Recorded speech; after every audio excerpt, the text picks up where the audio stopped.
back, everybody.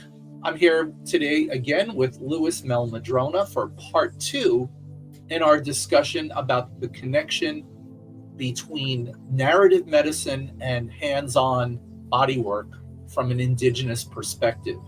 And in the last segment, we talked about what we mean by narrative medicine. We talked about three different ways to use that term. We gave examples.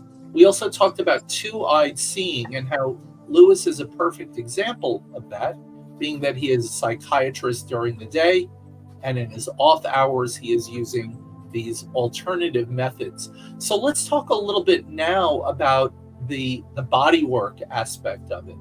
How does that connect? And let's start with what is body work from your way of explaining it? Well, it's interesting because when we taught indigenous North American bodywork in Norman, Oklahoma, Cherokee women and explained to us that what we were doing was called weeding the body on their reservation, which was the big Cherokee reservation, northeast of Norman. And I think it's all about energy. I mean, however hard you push or rub or prod or hold or whatever you do, it's all about moving energy. And it's about exploring blockages to the flow of energy and figuring out how to get the energy going through them or around them or somehow flowing again. And it's also a permissive sort of practice in the sense that you don't push past resistance, and it's going with the flow like Aikido. I think probably Aikido is the best metaphor I know for this kind of work. And it's also very much like osteopathy.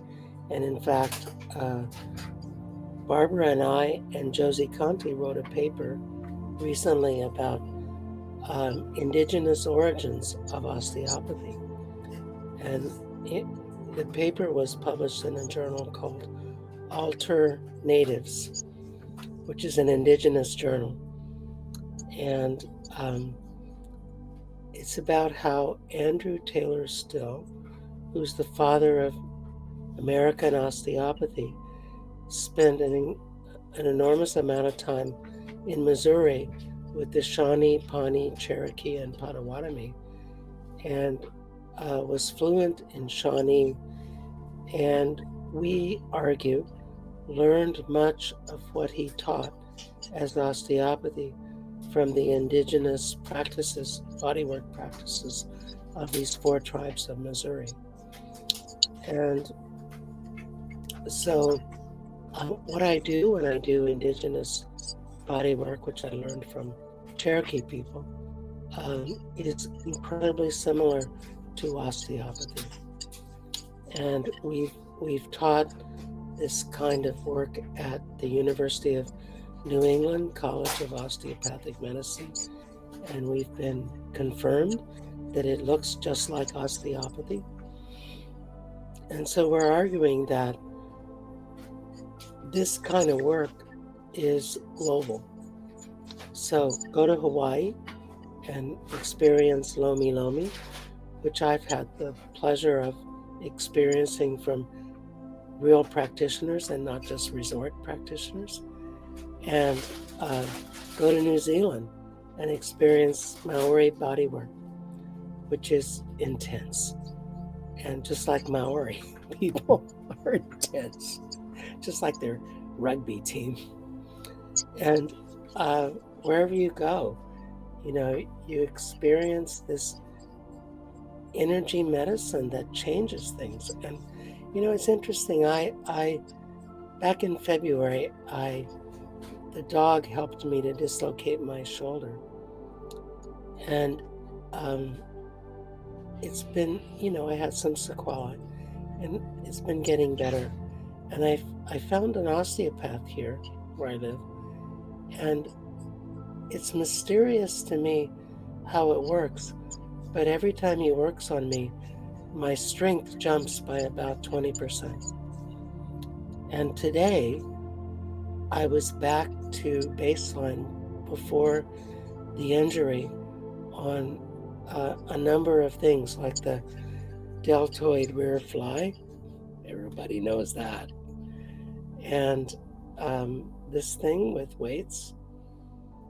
And I don't know what he's doing. It's a mystery to me. But I feel the effects. And it's energy medicine because you can't see it. That's why it's so elusive to the biomedical mind, because they're looking for something that they can see, and you can't see it. It's invisible. But I can measure it. I can measure it by, like, I went from 55 pounds at this to 75 pounds after the work with him, which was my baseline beforehand. How do you explain that? I don't know, but it happened. So I want to just back up a little bit and just spend a moment on the cultural context of this. And if my memory serves me correctly, the swimmer manual kind of talks about some similar techniques to this. And maybe you could address that for a moment.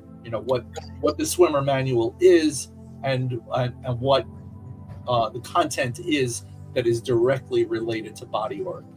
Yes. So James Mooney from the Smithsonian Institute went to the Cherokee in North Carolina in the 1850s and began to record what the elders were saying they were doing when they did healing. And Swimmer was a well-known healer at the time. So Moody collected a whole manuscript from Swimmer of incantations and all kinds of things. And bodywork was a part of what was being done. And it also appears in the Moravian letters. So the Moravian missionaries to the Cherokee wrote back home about bodywork, about hands-on healing. So it turns out that it's well documented, and we reference this in our paper on indigenous origins of osteopathy.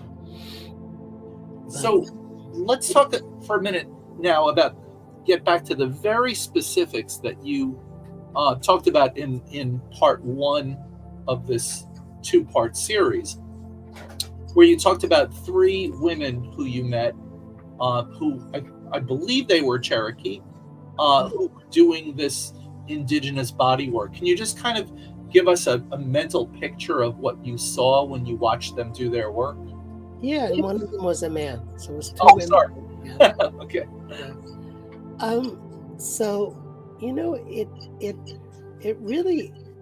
So I've gone into classes at the University of New England College of Osteopathic Medicine, where the students are working on people look just like that.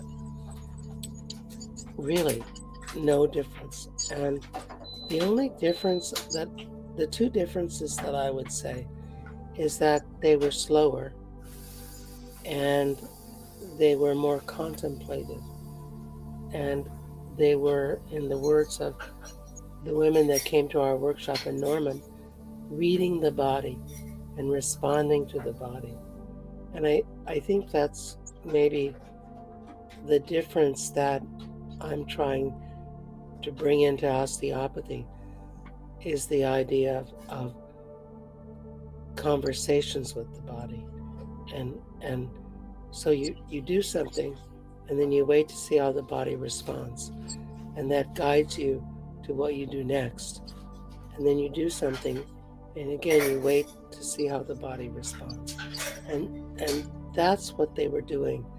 That's different in some ways from what some conventional osteopaths do, which is just to apply techniques. But there are lots of osteopaths like the one I mentioned, who read the body and respond. And I think that's what Andrew Taylor Still was doing, was that he was reading the body. He talked about taking a look at the body with Indian eyes. And I think what he meant by that was what we're talking about, which is reading the body. And what would be an example, if you could think of an anecdote of someone who maybe you worked on, or even that you observed one of those three working on?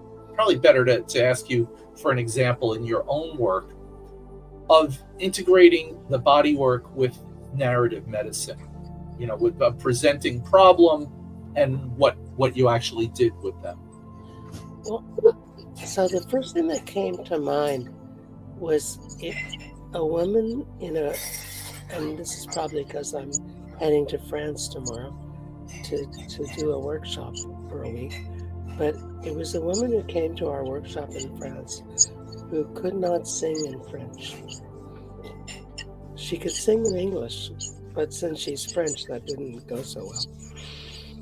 And so I began to work with her using, the hands-on methods with the chest and the breath, the rib cage, and also teasing out the story of, so what happened, around the time that you stopped being able to sing in French. And it turned out that her brother, she had discovered that her brother had a second family that he was hiding from his first family, and he vowed her to silence. And somehow her body had interpreted that as not being able to sing, because in both French and English, to sing means to rat on someone. Like the old gangster movies where they say somebody was singing, he sang about so and so, and there was stool pigeon or whatever. So there was that.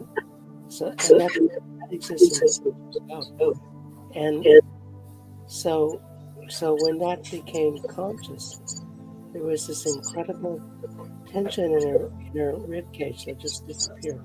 It was gone. And she said, "Oh my God, he told me not to sing." And she said, I can sing, je peux chanter, sans relasser le secret de son autre famille, without releasing the secrets of his other family. And from that moment on, she could sing in French. and an amazing amount of tension in her chest and tightness disappeared.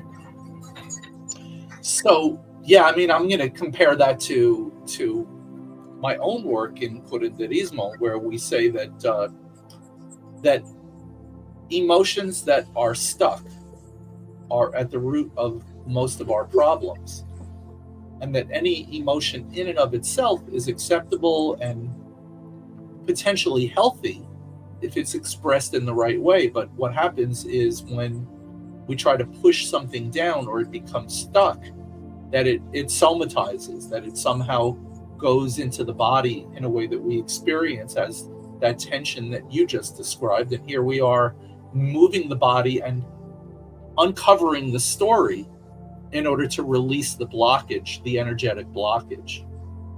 Exactly. Yeah. And to the extent that you taught had a theory, the theory was that when energy is blocked, pathology happens. Mm-hmm. And to release pathology, release the blockage of energy. Get the energy flowing, and the rest will take care of itself. Wonderful. Well, Lewis, in a number of weeks, in November 16th and 17th, you and I will be teaching a class in New York City entitled Indigenous Energy Medicine, Hands-on Mind-Body Healing. And we'll be spending 2 days together teaching. And I just wanted to ask you to share a little bit from your perspective about what you plan to do there. You and Barbara, I should say. Yeah. Because I think healing is really fun. And it just gives me such joy to see people transform and to see energy move and to see awakenings, people awakening to the possibility of transformation. And so I'm going to do everything I can to facilitate that. And I know Bob and Barbara will too. I plan on introducing Platica, the heart-to-heart talk, and how that uncovers story and energetic blockage, and hopefully get a little bit of time to do soul retrieval as well, which, from the perspective of curanderismo, happens when we experience something. It's not identical to trauma, but it overlaps trauma. And the explanation from that indigenous perspective is that a splinter of the soul is left at the time and the place of the incident. And that while it's a short-term strategy that helps a person to survive by compartmentalizing what occurred, in the long term, it's harmful because we leave a little piece of ourself. We leave some of our intrinsic energy at the time and the place that occurred, unless we do something to bring it back. In these ceremonial ways, and hands-on ways as well, we bring that part back to the body, sometimes for the first time in many, many years. And that's certainly a type of transformation as well. Absolutely. So one more time, let me just tell our viewers and our listeners about this workshop, November 16th and 17th, 2024 in New York City. I hope some of you will come and join us. For more information, you can either go to my website, which is www.bobvetter.com, or go to Lewis and Barb's website, which is www.coyote-institute.org. One more time, www.coyote-institute.org. So, Lewis Mehl-Madrona, it is an absolute pleasure to have you again on my podcast. Thank you. Great to be here. And thanks everyone for listening. See you next time.